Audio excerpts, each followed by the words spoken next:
Murtaye Namaha. Om Shanti Shanti Shanti.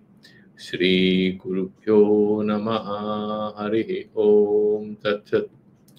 So, we are going to start from actually, we had gone till a point, which is the verse number 59. But so far, the commentary was concerned. We had just touched upon it and we hadn't completely completed it. What was the context in which we were discussing this sloka? The context is that we are talking about Tattva Bodha in a way. And the first prakarana, the first chapter of Panchadashi is about Tattva Viveka prakarana. Therefore, after Panchakosha Viveka, what is the mithyatva of the Jagata and what is the adhisthana of the Jagata? What is Maya and what is mine? And this whole delusional projection called samsara, and what is behind it, which is not visible, which is the obvious truth that we do not want to connect with because we are more enamored by what appears very attractive around us. So the author is holding our hands and leading us towards that fundamental reality, which is invisible, and what is not ultimately real is all attractive and visible around us. But the sad part of it is that it is anitya. Like you remember, when as a child used to see a rainbow, we would be very excited, but the rainbow will be there for a while. Much of what we describe as happiness in life is not permanent. We are not even permanent here. But we have that strong faith that it's going to go on and on. But if you look at all our experiences from a childhood until now, none of the things that we loved, that we celebrated, that we relished, lasted beyond a point of time. And we stuck to it, thinking it's going to continue. But there's an end. But we always have a strong attachment to whatever is in our hands, as if that's permanent. But the real thing which is always with us and which is permanent is that Atma Jnana, which is that Swarupa thing, that Swarupa Upalabdhi, right? And that is how he says, Jatha Deepo Nivatasta Itya Devir Anekada Bhagavan Imam Eva Artham Arjunaya Nirupayat. When do you get it? That's a very ultimate truth. He is speaking in very simplistic language. We have a mind and we are confusing often the mind with our thoughts. It's true that we have a mind is often inferred, is often concluded from the fact that we are able to think, we are able to have thoughts. In a very deep state of sleep, it's not very obvious whether we have or we don't have a mind. In coma state, they talk about the brain, which is still functional. There's a lot of discussion about it, but we absolutely don't have any clear answer as to what exactly happens to the brain and what kind of functionality it's there in that state. But when we are awake, when we are dreaming, after the dream breaks, after one experience comes to an end, you immediately know, yeah. So you know that,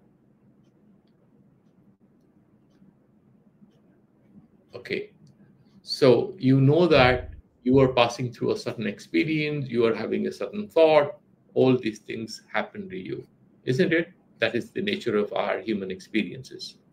Therefore, here what he's trying to say is that when there is no air, absolutely, the lamp will stand still as if it's a stick of brightness. There's no disturbance. The perfect state of the mind, in fact, is a state of the mind in which the mind exists, thoughts don't. And how do you describe it? The Buddhists say this is a state of thoughtless awareness, awareness without thoughts. And it's not a state of you are not self-aware. No, that is the very nature of ourself. The nature of ourself is in fact awareness, that luminosity. That is what would be explained throughout this text. That lamp if it's free from all distractions, all disturbances, shows up like a stick, very stable, very certain. So that is the sixth chapter of the Bhagavad Gita. And therefore, he's saying, Samadhe avantara phalam aha. Somebody might ask you, why should I sit in meditation? If you ask any Buddhist as to why do you meditate, they give a very beautiful short answer. He said, do you clean your house every day in the morning? Do you clean your clothes? Do you go to sleep? Yes. If so, your mind also needs rest. It also needs a bit of dusting and cleaning. The way if we put too many things on the table, we put a lot of things in the bed or a bedroom or your drawing room or living room, it becomes very messy, isn't it? What do? You start reorganizing things. How do you reorganize the mind when you're already in a mess? What does that mean? When you have a lot of thoughts, when we are anxious, when we are passing through a stage of uncertainty or anxiety or mild depression sort of thing, we sometimes encounter a state where we absolutely have no control over our thoughts. In psychology, they talk about PTSD, post traumatic stress disorder. If there is a traumatic event, it might interfere with the working of your brain, even if you're sitting to study, watch a movie, have dinner with your friend. These thoughts might come and attack you. That means they are able to make an entry. What do you mean by make an entry? So they are there in encrypted form. Suddenly those files open up. You don't want to see them, but they open up. And you are not in control of yourself. And the medicine for that, the Buddhist would say, is don't fight them, watch over them. Like in American countryside or in colonies, they would have these sensor bulbs all around their buildings so that anybody who walks in the street, the lights, they get put on their own so that the CCTV cameras will capture who is passing through the house. In case of a problem, they can identify if this person had any wrong intention. The brain has to be like that. So our consciousness, when we are doing meditation, they advise that vipassana. You essentially watch all of your thoughts. Like you have a dirty dog which enters your house. It'll enter and go anywhere it wants. But if you're there at the gate, you can stop that. But the other thing is you just look at the dog, it'll go away. Take note of it. Therefore, he's saying, what is the phala? What is the benefit of this meditation? He's saying, do you know, my boy? Anado iha sansare, which is anadi, which is not having a beginning. We have discussed it philosophically last class. Why is sansara is called anadi? Because this is born out of ignorance. When you have a faulty understanding about somebody or something, since when that fellow become a dirty guy? This is ignorance. You don't know that fellow and you have a certain perception about him. They would say this has no beginning. You cannot give it. Of course, you can say there's a certain event because of which you started thinking like that about him. But this whole samsara is a projection of our faulty understanding about reality. And a faulty understanding can never have a beginning. Anything real can have a beginning. The phone is here. I can say the phone is not here. If I'm talking about something which actually not there, how can I say what is the point since when it is not there or it is there? Because it's not real. Therefore, sansara is called anadi, but it is shanta. It has an end, santa. It has an end. When we have atmajnana. Let's imagine it must have happened to all of you that when you entered your school or college and there's some teacher or there's some guy or there's a friend and you look up to him or you think he's a very wonderful person, and if I'm in stress or something, I'll call him up. One fine morning, you are actually in a need and you call him up, but you don't get the expected response. And that whole delusional projection that he is a savior, my well-wisher, is going to help me, that sort of breaks down immediately. It crashes. Exactly the same thing is true about our delusion or our confusions about samsara, when Atmajnana happens, this also sort of crashes. The ajnana goes. Therefore, is sanchitaha karma kotaya. We have, some people believe that we have no reincarnation. Some people believe that if there is no reincarnation, where from you came and where from you get all these sanskaras, and then there are a lot of parapsychologists and other people working on it. What is called past life regression. We don't know how much of it is science, how much of it is pseudoscience. But there is a kind of curiosity. Are we here for the first time? Many times think we have seen things we have never visited. We get these feelings. In psychological terms, they would say, they use the word not causality. They use a more interesting word in Carl Jung and all. They call it synchronicity. There's a kind of a coincidental regularity. It gives you meaning, and therefore you take that seriously. That's synchronicity. That's not causality in a scientific sense. But whatever be the explanation of it, the Shastra says that if we do not have any previous birth or rebirth, how do you explain our life as to why we think the way we do? And you can have a lot of models like behavioral sciences or gestalt psychology, and there's so many explanations. It may be our socialization, our cultural inculcation. There's so many very nice explanatory structures through which we are explained. And yet, why in the same family three siblings behave differently? Why the same person behaves differently in different situations and contexts? It's very complex. It's not very easy to explain it away. And we, in our tradition, we believe that, yeah, there is reincarnation. That means that what we have, karma is of three kinds. You have sanchita karma, you have prarabdha karma, and you have kriyamana karma. Sanchita is of billions of births because it has no beginning. Prarabdha is what you encast when you're born during this life. And kriyamana is the kind of karmas that we are adding to our database, which may give us bad, good results depending on what kind of activities or thoughts we encounter or entertain. Sanchidaha karma kotayaha. Sanchita karma is limitless, unlimited amount of karmas we have. Anena vilayam yanti suddha dharmo vivardhate. So when you have that sort of a samadhi, that atmakara vritti, when you have that sakshatkara, atma jnana, then the sanchita karma gets destroyed. And we have quoted already from the Bhagavad Gita, the way fire burns down the woods or whatever you put into it, whether it's a beautiful doll, it's a book, or garbage, the fire burns everything. So once you have Atma Jnana, that I am not Karta, I am not Bhokta, you need not worry about anything wrong happen through you, anything right happen through you, good, bad, everything get burned in the fire of knowledge, because you're no more seeing yourself as an actor, as an agent, as a human being who is aspiring for anything, who is regretting anything, who is anxious about anything, because you are now identifying with the super infinite, luminous truth called the Satyam Jnanam Anantam Brahma, the infinite self.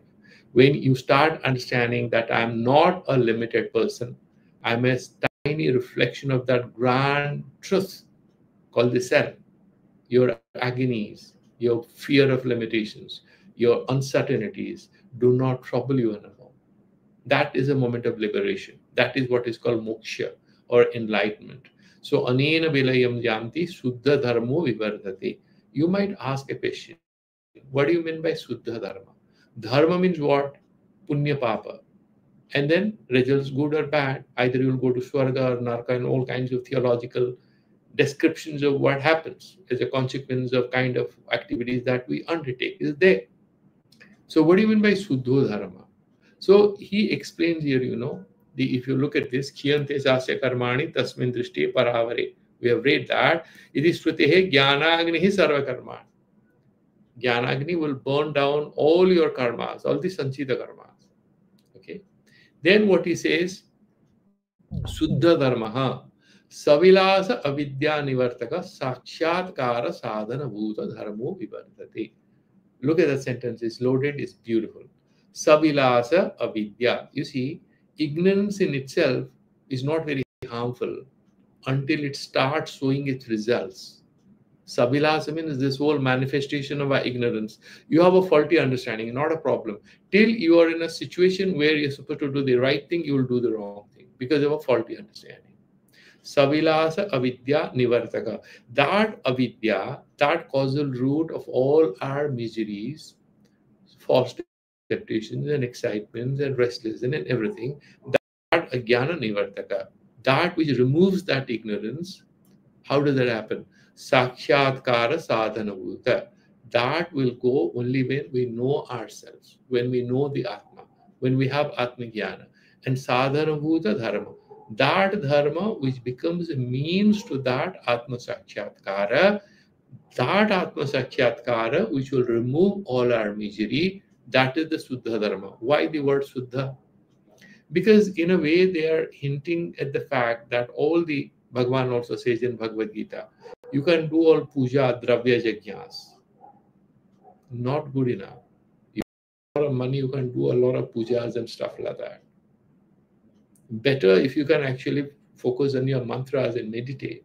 A lot of people go to these astrologers and they tell things by the stone and stuff like that. That's good business. But if you can turn to devotion and meditation, far more powerful.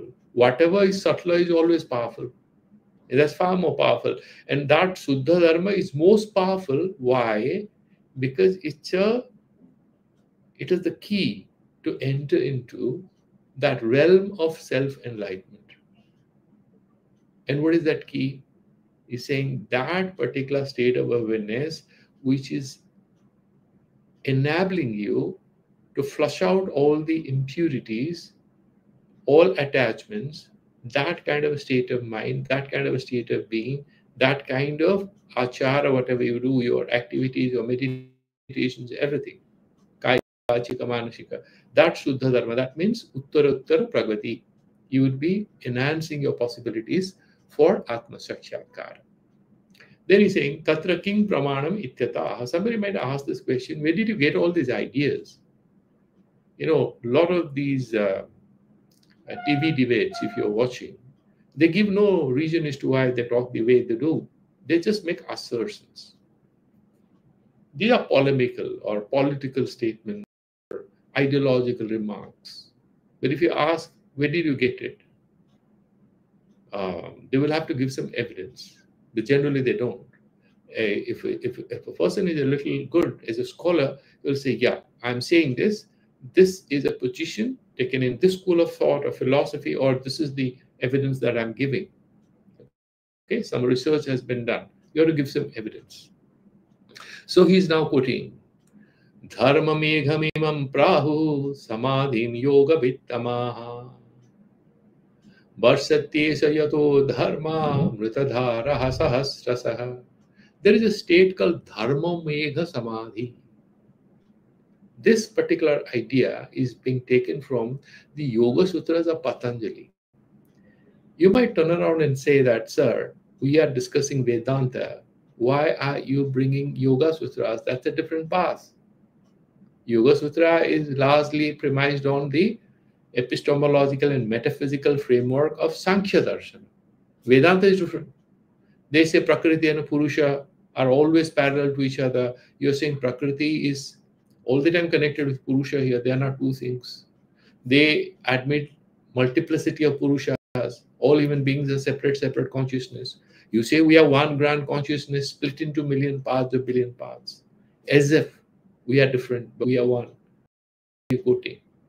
See, so far the sadhana is concerned, whether it is Bhakti Yoga, whether it is Hatha Yoga, these are all sadhaka, they are all complementary.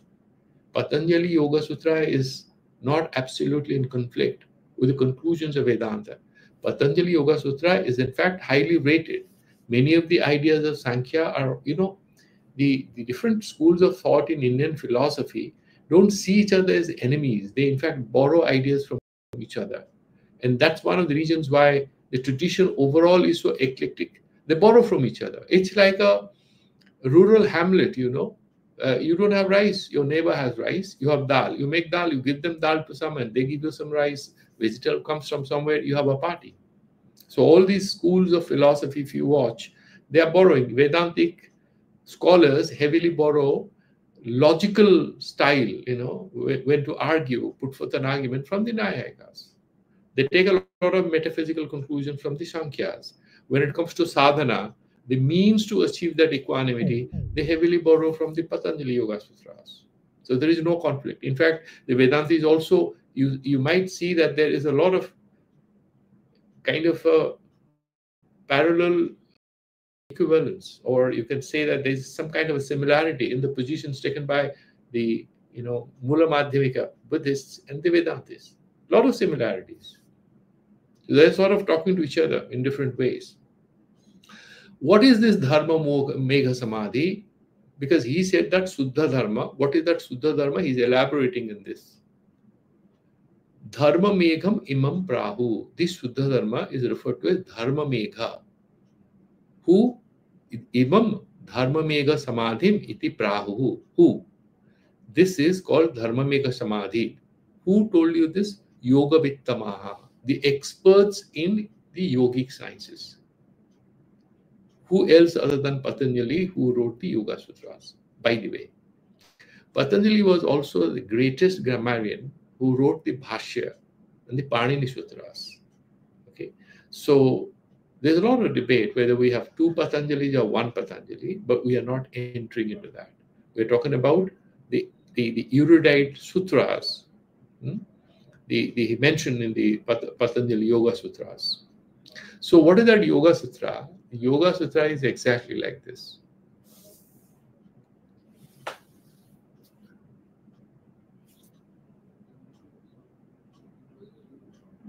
Prasankyanepi akudasya sarvatha viveka khyatir dharma megha samadhi. This is the 29th verse. Okay, the Kaivalya Pada, the 4th section of the Yoga Sutras. What is that sloka saying? Prasankhyanepi akudasya. What is prasankhyana? Prasankhyana is a state of, you can call it nididhyasana, okay, or you can call it that deep state of meditation. Now, anyone who is studying or doing a course, what does he want? He wants to excel in that. So when a guy, a yogi, wants to do meditation, he would like to relish that beautiful peace and equanimity in the state, and that is what is referred to as prasankhyan. He would like to be there. But what if there is a meditator, there is a yogi who doesn't have anymore any aspirational attachment to this state of prasankhyana? What if? Just think about it. I'll give you a slight digression, but quickly I will come back. This Yudhishthira once went to Swarga after the Swargarohana. And when he went, he did a bit of Narka Darshana, where people were crying and they were being tortured. He said, who are these people? Why are they crying? The Swargadutta told him that this is Narka. They are being punished. He said, why? Because they have done some papas. Yudhishthira sat down there. He said, I don't want to go to Swarga. Why, sir? He said, no, why didn't you release these people? I cannot tolerate they are being in pain. And I do not want to go to Swarga if I cannot terminate their painful predicament. They were in big problem because somebody advised Indra that quickly bring him, try to do what he does, because if he forgoes Swarga Sukha, he will have double the punya that he has and he may qualify to become Indra, because then he is greater than any of the gods or goddesses or the demigods, whatever language you use. Any person who sacrifices anything, the depth and intensity and spread of his virtue expands multifold. And when a person is not interested in that state of dharma mega, akudasya. Akudasya means he is not interested, anasakta, in prasankyana. He doesn't realize that he's saying, I'm fine. He wants to get liberated. The moment he is able to overcome that egoistic aspiration for a state of bliss during samadhi, then his progress spiritually gets accelerated manifold. What happens?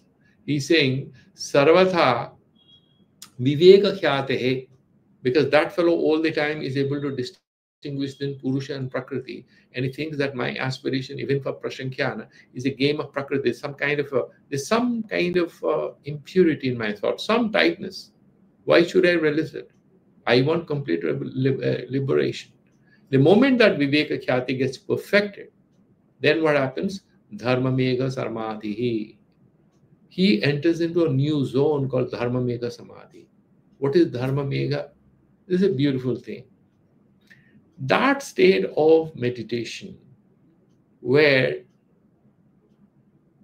Amrita Dharavat, there is a rain of blissful ambrosia. There is a rain of divine endowment, if you can use those words. You are no more making an effort. You are in auto mode. It happens automatically because you have gone to that zone where there is a shower of blessings in you. What kind of blessings? Blessings which unfold as blissful enlightenment, and you are ascending higher and higher, quicker and quicker. Dharma Mega Samadhi. I'm not getting into the details in the typical Vyasa Bhashya, which is there. He's saying, Yadayam Brahmanaha Prashankyane api akusidaha, when that fellow is no more asakta, even in that state of Prashankyana, tato api na kinchidapi prarthayate. He doesn't aspire for anything. Tatrapi viraktasya sarvada viveka khyatir eva, when that he has that, is completely virakta, not that has to even the result of his meditation. He doesn't want to relish the outcome or the fruit of his own vairagya. Then what happens? Sanskara vijayat, because all these sanskaras, vasana, mononasa vasana khe, these are the two goals that a person wants to perfect to get liberation. Our aspirations must get extinguished, and then mononasa, the mind should stop troubling us. It should stop oscillating in a very restless way. It does because of purva sanskaras. Therefore, what happens? Tasya pratyantarani utpadyante na asya. He doesn't have his mind getting towards anything other than the pure self. Taila dharavat. Pratyekatanata. The same state of bliss repeats itself. He gets you in that state. Tada asya dharmame nama samadhir bhavati. He mentions. Okay, this is clear. Dharmamrita dharaha sahasrasaha. There is a rain of nectar. Okay, yoga vittamaha atisena yoga gyaha. The ones who know the yoga sastra very well. Brahma sakhyatkaram antaha. The ones who know what is Brahman, you have the Atma Jnana, they have iti yavat. They have mentioned it. Imam nirvikalpa samadhim dharma megam prahu. That kind of nirvikalpa samadhi where you are absolutely no more aware of your ego self, or you are aware of the grand self. The little self, that self is gone. The grand self becomes evident. Yatah, then spastam tad upadayati, that is explained. Varshatiti, that is the vein of it. Yatah karanad esha samadhir dharmamrita dharaha dharma lakshana amrita dharaha sahasraso varshati. Because of that particular thing, because he enters into that, there is dharma meka samadhi. There is a rain of that blissful existence. Kshanam ekam asthaya kratu sattasyapi. This is a beautiful, I tried to locate it, but the text I found online, I didn't get it, but I'll tell you. He's saying, look, there is a day-night difference between the dravya yajnas and all kinds of rituals and anushthanas you do and meditation or inner realization. If you go into the Western philosophy, even Aristotle, while distinguishing between the way the mind engages, he made a clear distinction between theoretica and practica. He says theoretica is superior to practica. So you have lots of things like how to set up a house, how to build a road, how to get a marriage done, how to deliver a baby or raise a baby. All these are practical, right? These are oriented towards getting results. Theoretica is reflection, which is oriented towards wisdom, which is oriented towards self-awareness, and that is always superior to it. So even in our tradition, it's very similar, where karma yoga is for purification of the self, but jnana yoga is what sort of enhances your chances of your reunification of your true self. That is what he's saying, Chanam Ekamasthaya. If you are able to meditate and get a glimpse of that Brahman, that self that you are, interestingly, far greater result, unlimited result, because you get moksha, you get liberated. Thousands of yajnas, you will do a lot of punyas.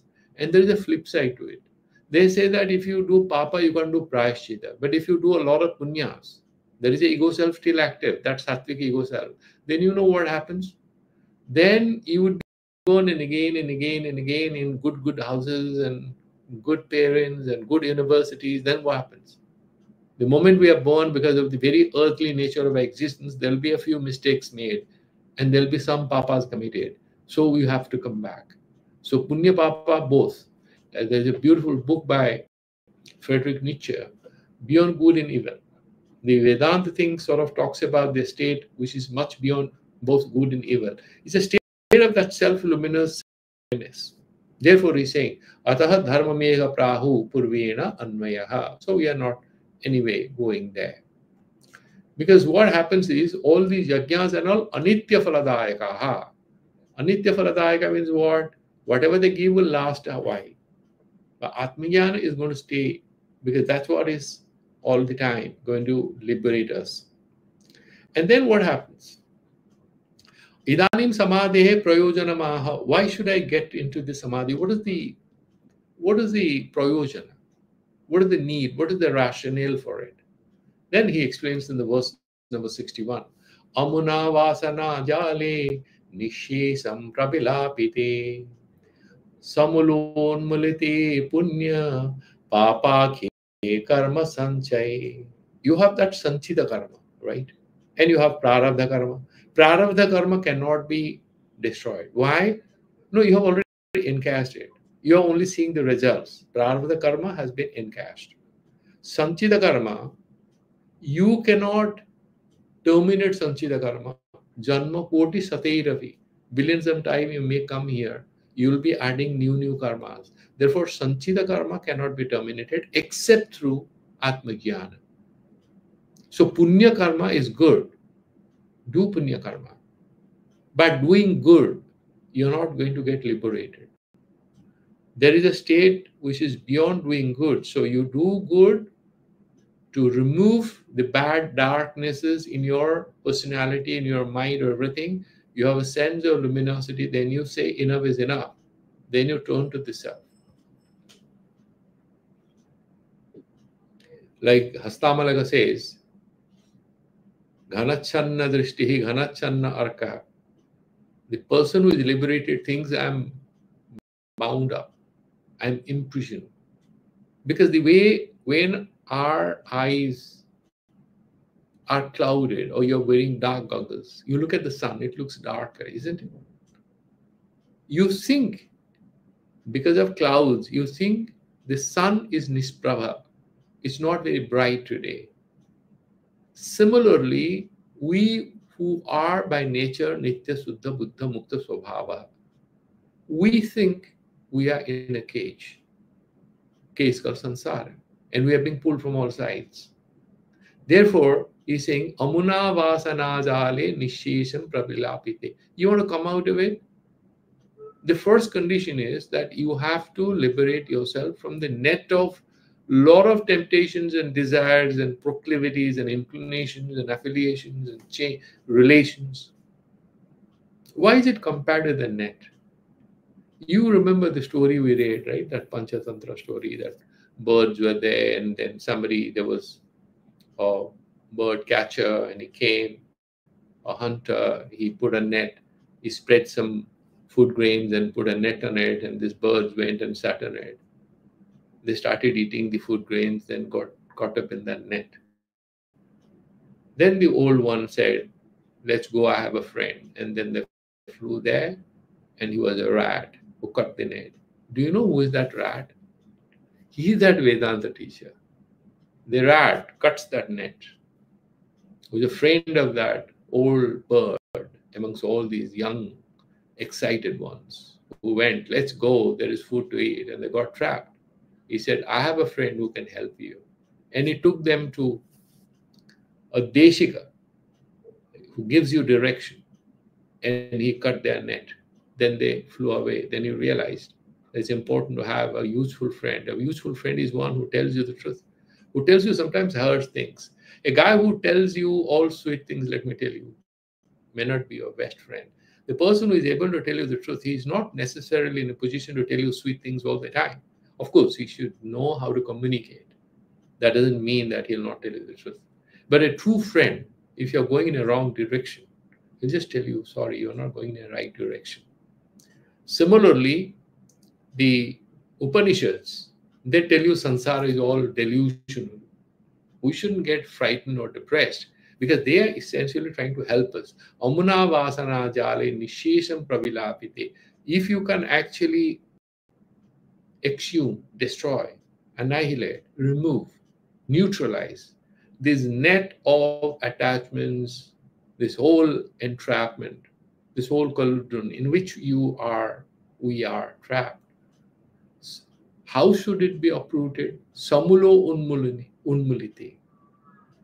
In 15th chapter of the Bhagavad Gita says that asongo sastrena dridhena chitva, this whole upside turned tree of samsara with the roots above, the cause is samsara of these Ishvara, and then you have all these desires and Vedas and everything. We are all trapped. He's saying, but it's not a real tree. You can remove it. How? Asanga sastrena dridhena chitva. You have to that asongo ham. I am alone. Alone and loneliness are two different things. Asanga means not you are miserable or anything. Asanga means you are full and final and infinite. I mean, you accept the truths of your true existence, which is not a human being, which is not a girl or a boy, an old man or an old woman. These are definitional limitations we impose on that infinite consciousness, which we are, and then we see. They say it's beautiful. The ocean looks like a wave. Ocean is not limited to the wave. The ocean looks like a water bubble. The ocean is not the water bubble. We look like human beings. We look like we are different from each other. But truth of the matter is that we are all part of that infinite, huge, unified field of consciousness. So, samula unmulite punya papakya karma sanchaye. So, when all these past karmas are removed through Atmagyan, then what happens? Then he adds it in the next sloka. Bhakyam apradivatam sat pragparo khyavavasite karamalakavadho bad bodham aparokhyam prasuyate. I did sandhi vicheda. One should not do it while doing sloka ucharana, just for clarity. Let's quickly look at the commentary on the 61 and go to the 62nd verse. Amuna samadhina. Amuna. By this, what is that samadhina? Through this nirvikalpa samadhi, vasana jale ahankara mamakara kartutva abhimana hetu bhute jnana viruddhe sanskara samuhe. All these are sati saptami. When that happens, what are the things will get terminated? They are counted. Ahankara mamakara kartutvadi abhimana hetu bhuta. Ahankara and mamakara, I and mine, that consciousness. I, my consciousness. Then kartutva adi, the kartutva and bhuktritva will also come. I am here, I've done this, I should get the result, I should be rewarded. Adi abhimana hetu huda. And you have this abhimana, this superimposition. I'm a person, I'm a nice guy, I should get the attention that I deserve. Is that abhimana, that self-identification, right or wrong? It's wrong. Why? You are far greater than what you think you are. You are far greater than this consciousness that you are a pious person, you are a sattvic person. you are infinitely higher, greater, and vaster than the identification that you are craving for, that I am very sattvic person. This is jnana viruddha. Why? That will actually block your ability to see your pure consciousness reality. Therefore, it's jnana viruddha. It's contrary to your ultimate aspiration of atma jnana. Jnana sanskara shamuha. All saptami vibhakti. So I'm just doing it. Prathama. Sanskara samoha. What is that self you are? What do you think? You are a man or a woman. I'm an intelligent person. I'm rich. I'm poor. These are sanskaras, past impressions. We make a jumble and we present it as if it's an entity.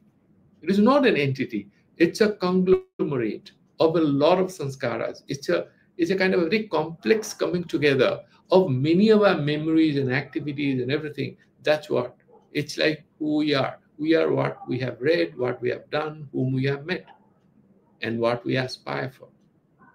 So that's exactly what is our individuality. It's a constructed individuality. It's not a real, it's a projected individuality.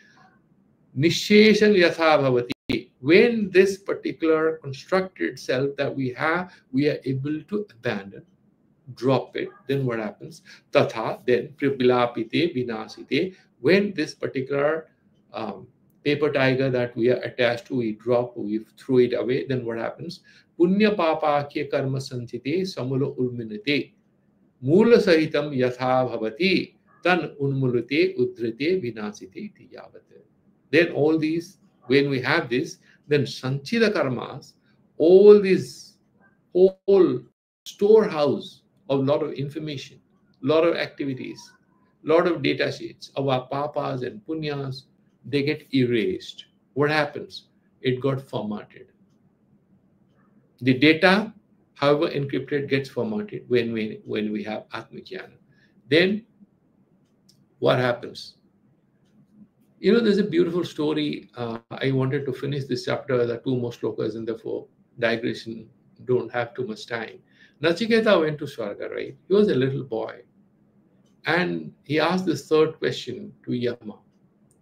Some people say there is a life, there is a reality beyond this, what we call samsara, this Martyaloka. Martyaloka, which is mortal. And some people say there is none beyond this. What is the reality? Where do people go? What is the reality here? Is there anything beyond what I see? Is there any reality beyond what is perceptible through my senses? Yamaraj gets frightened. He said, look here, look at these beautiful damsels. You want to have all of them? Take these chariots, have as much life as you want, live as long as you want, get as much wealth, fulfill all your desires on earth. And Nachiketa laughs. He's a little boy. Maybe he would be a teenager. Little boys have no reasons to be interested in women when he says you take all these young damsels. But sometimes these young women also fascinate little boys and girls because they have that protective love about them. So you have that maternal affection and protection. The children are more likely to be attracted to women because the women will feed them and take care of them. Nachiketa laughs. He says, my dear sir, when I am quite convinced that my life is not permanent on earth, if I have to live longer, you are the god of death. You can grant me a long life. I'm not bothered. I already know the boss of death.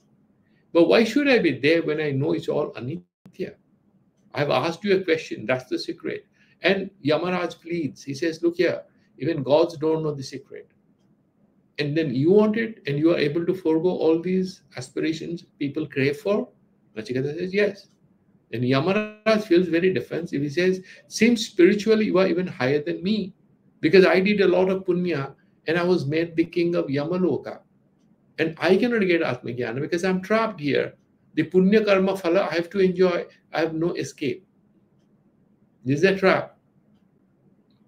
It's like, it's a young guy who's in love with a girl. She's beautiful and bright. And then he gets married and she starts giving a lot of chits every morning. I need this, I need this, I need that. Similarly, you do a lot of punya, you want to achieve things. And then the moment you achieve it, there is in fact a beautiful essay by Sigmund Freud on this. why some people, after they achieve what they want, they are not very happy. This is a beautiful thing. Very thought-provoking essay on that. So not all achievements give us the happiness that we crave for, because once we are there, a new reality unravels itself. And Nachiketa sort of intuitively understood that whatever could be the promise of a good life or happiness on earth is anitya. He was pretty sure about it. And he wanted an answer. What is the meaning of our existence? What is beyond what I see, what I experience? So he wants a kind of a termination of all his ignorance. Similarly, here he's saying that when all our ignorance gets fundamentally neutralized, the computer gets formatted, then all our past karmas are erased. Then what happens?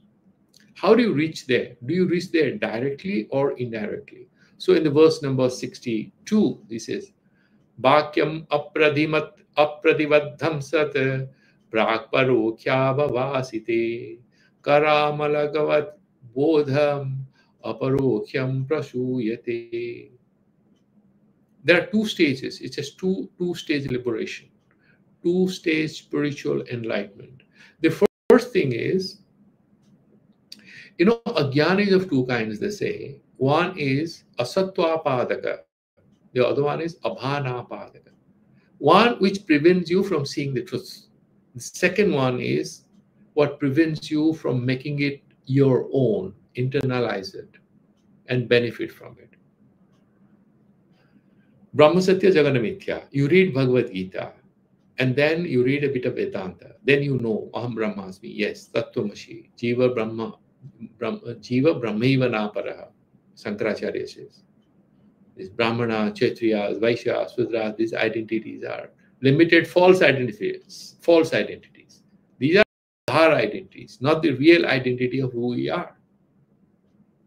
And there, he's saying that when you are realizing this truth, you know the truth, but you don't realize it. You know the truth, but you're not being able to feel it. You're not being able to translate it into your everyday life. Your consciousness has not got fully transformed. That means it's not being obvious to you. That is abhana. It's not being obvious. Abhana padaka ajnana. That means there is one aspect of the ajnana, even though you know the truth, it doesn't let you realize it fully, internalize it. Therefore, first one can be removed through paroksha jnana. You can't do theory in science classes. You can do theory, you know everything. You know what is specific heat of a particular metal. You read it. But until you are in the physics lab, you do that experimentation, you don't know what is the specific heat of that particular metal. It's like that. So, Bhakyam apradivadham sat parokya avabhasite. So first you have paroksha jnana. Why is it paroksha? Because it comes through you indirectly, through Shastra, through Acharya. And then what happens? You meditate on it. You remove sansaya and then asambhavana, viparita bhavana. Okay, we have been discussing it again and again. First you have some doubt, then you have sanka nirupana, then asambhavana. How is it possible? Viparita bhavana. No, it seems this only is real. All kinds of weaknesses of the way we think about reality. Karamalagavat. You see, even if you are not being able to see one amala fruit, somebody puts it in the hand, you know the feel of it. And if a blind person, he also knows, yeah, this is an apple, this is an orange, this is an amla on my palms. Similarly, when you have karamalagavat, is a kind of a simile to explain the internal self-realization of who you are. Shastra says Tattvamashi. Shastra says I am Atma Brahmasmi. But we don't accept Aham Brahmasmi. Why? That Aham still remains a socially, historically constructed self, that is Aham. Then Brahmasmi, unlimited, that duality still kind of troubles us. When we are able to transcend the historical, cultural, psychological, biological construction of the self that we call ourselves, then Aham Brahmasmi, the Brahma only remains, the ego self goes, Asmi also becomes irrelevant. That truth only, sort of that effulgent, ineffable truth, that sort of becomes evident in our consciousness. Vakyamiti. Vakyam tattvamashyadi vakyam aprativaddham. So why aprativaddham? You hear a lot of things in the class. The professor gives a talk. It's quite possible that you don't fully grasp it. Aprativaddham. Okay. Satkarma vasanabhyam pratibandha rahitam. So you do pure karmas, punya karmas, and then you put a check on your temptations. Then with that, these are the obstructions to knowing the truth. You are able to remove it, then you can meditate on what is the meaning of the word Tattvamasi or Ahbrahmasmi. Pratibandha rahitam sat. When you are like this, prak parokhya bhavasite. He's saying first, this is the first step. Parokhya bhavasite purvam parokhyataya prakasite tattve. First, that tattva jnana, that atma tattva, becomes evident to you through the acharya or through reading of the Vedantic text and some meditation, that we have paroksha jnana. Tattve karamalagavad, second stage. Karastitam amalaka gocharam iva aparokshataya. Aparokshataya. Why they are not using pratyakshataya? Pratyaksha is I see through my eyes. This is the form. This is pratyaksha jnana.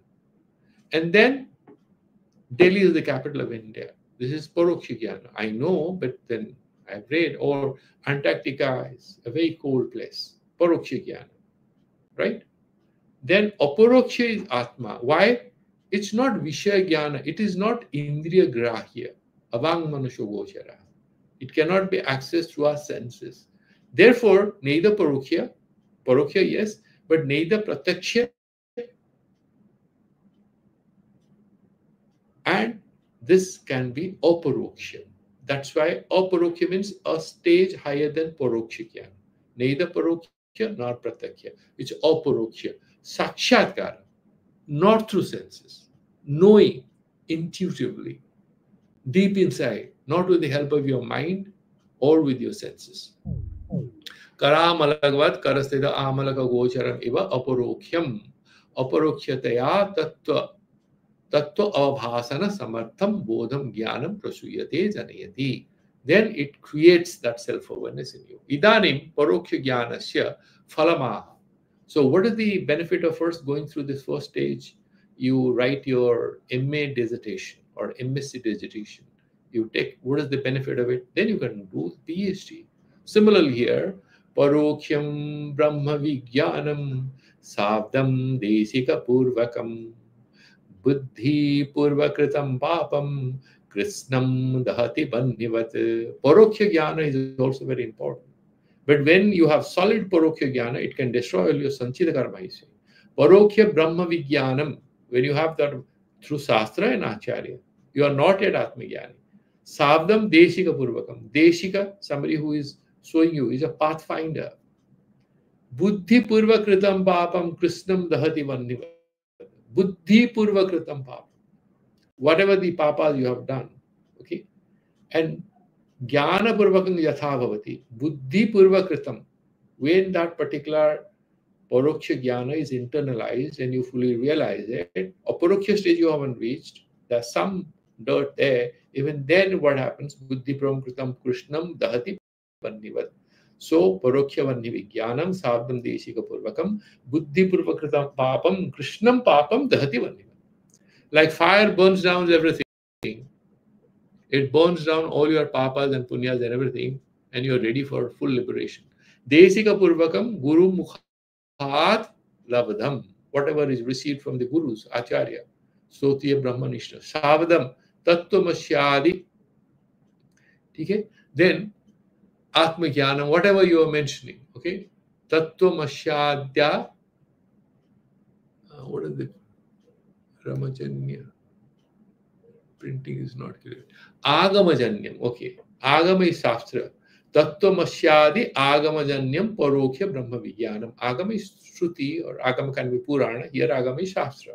So parokhya brahma vijnanam buddhi purvakritam jnana purvakam yatha bhavati. The moment you internalize it, tatha krishnam. Krishnam means samastam. Samastam papam bannivat dahati. And finally, we are just doing the last shloka of this chapter, and we'll go to a more interesting chapter next. Apurokhyatma vijnanam sabdam desika purvakam sansara karana jnana tamasaschanda bhaskaraha. What is the next step? Apurokshya jnana. So first you receive paroksha jnana. You know why he's explaining? So that we are motivated to finish Panchadashi with a lot of enthusiasm. Because at least we'll have good paroksha jnana of the Atma Tattva. Aporoksha Atma Vijnanam. Next stage is Aporoksha Sakshatkara. Savdam Desika Purvakam. Then it is through the Shastra Jnana, through the Acharya. Sansara Karana Ajnana Tamas. What are the causes of the sansara? It's the darkness. Darkness is what? Not physical darkness. It's the darkness of our consciousness. That is ajnana. Then he's saying tamas chanda bhaskaraha. At 12 o'clock, you have the blazing sun overhead. The way it flushes out all darkness, does it let any darkness stay? The midday sun, no. Similarly, when you have this antara jnana, the inner darkness is removed through that self-realization, which is comparable with the midday sun. With regard to the way the darkness can't stay, coexist with the midday sun, similarly, our past sanskaras and ajnana cannot persist or coexist with Atma Jnana. That is how it sort of comes to an end. Savdam desika purvakam vakyatam. Aparokhyatma vijnanam. Aparoksha. Okay. Aparoksha. Atmano vijnanam. So when you have this Atma Jnanam, Vijnanam, Sansa Viparya Rahitam. You have doubt, sometimes you have Viparita Bhavana, a kind of obtuse kind of a thing. The opposite of what it is, inverted understanding. Yad Jnanam Tat Sansara Karana Ajnana Tamasaha. It removes the darkness which is the cause of the sansara. What darkness? Not physical darkness. It is the darkness of the consciousness that removes. Sansara karanam yad ajnanam asti, that darkness which is there, tadeva tamasaha tasya chanda bhaskaraha madhyana kalina suryaha. This Atma Jnana is like the midday sun, so far removal of the darkness of the consciousness is concerned. Bahya tamasaha chanda bhaskara, tamasas chanda bhaskara, the way external darkness is removed by the midday sun. Iva ajnana tamasaha nivartaka ityarthaha. The darkness of our ignorance is removed by Atma Jnana. That is the final verse. Itham tattva vivekam vidhaya vidhiman manaha samadhaya vigalita samriti bandha prapnoti param padam naro nachirat. Itham tattva vivekam. Even if the one chapter, you cannot go further, not a worry. Finish tattva viveka very well. Meditate on it. So you do the Panchakosha, Viveka and everything. You know you are beyond the Panchakosha and Avastatraya. Vidhaya Vidhiman Manaha Samadhaya. You meditate on all that you studied in this chapter and have that equanimity in the mind. Vigalita Sansmriti Bandha. Then you, this self also can give you liberation. Vigalita Sansmriti Bandha, this birth and death. Prapnoti Param Padam. Tad Vishnuho Param Padam. One can get moksha. How long? Na chirat. It will not take very long. Achirat means abilambe. So naraha iti muktena prakarena tattva vivekam tattvasya brahmadmi katva lakshanasya vivekam kosha panchakad vivechanam vidhaya kritva tasmin tattve vidivat sastrokta prakarena manaha samadhaya sthirikritya vigalita sansmriti bandha aparoksha jnanena nibrita sansara bandha san param padam niratisaya ananda rupam moksham no chirat abhilambena prapnoti satya jnananda lakshanam brahmeva bhavati ityarthaha. He brings to a close, essentially saying that if you are able to meditate step by step, the vivechana that we did, the analysis we did as to how the self is neither the body nor the mind, nor the states of consciousness during your waking state or the dream state or the deep sleep state, or the Annamaya Kosha, the 5 seats, Annamaya Kosha, the Pranamaya Kosha, the Manomaya Kosha, the Vijnanamaya Kosha, and the Anandamaya Kosha. You are beyond that. When you are able to realize that you are beyond all that through which you appear. We appear through these Panchakoshas and these 3 avasthas. Well, we are beyond this. We are that Shakti Chaitanya. If we are able to realize it, then it's good enough. as a step towards liberation. That's how the first chapter comes to an end, and we will move forward tomorrow towards the next class. So we can stop it here, and then if you have any questions, you can ask. Anyone has any questions? Any questions? Okay, then we can do the Santi mantras. Om Purnamadaha Purnamidam Purnat Purnamudachyate Purnasya Purnamadaya Purnameva Vasishyate. Om Shanti Shanti Shanti. Sri Gurubhyo Namaha Hari Om. That's it. Have a big weekend, and we'll reassemble again for the next chapter. God bless all of you.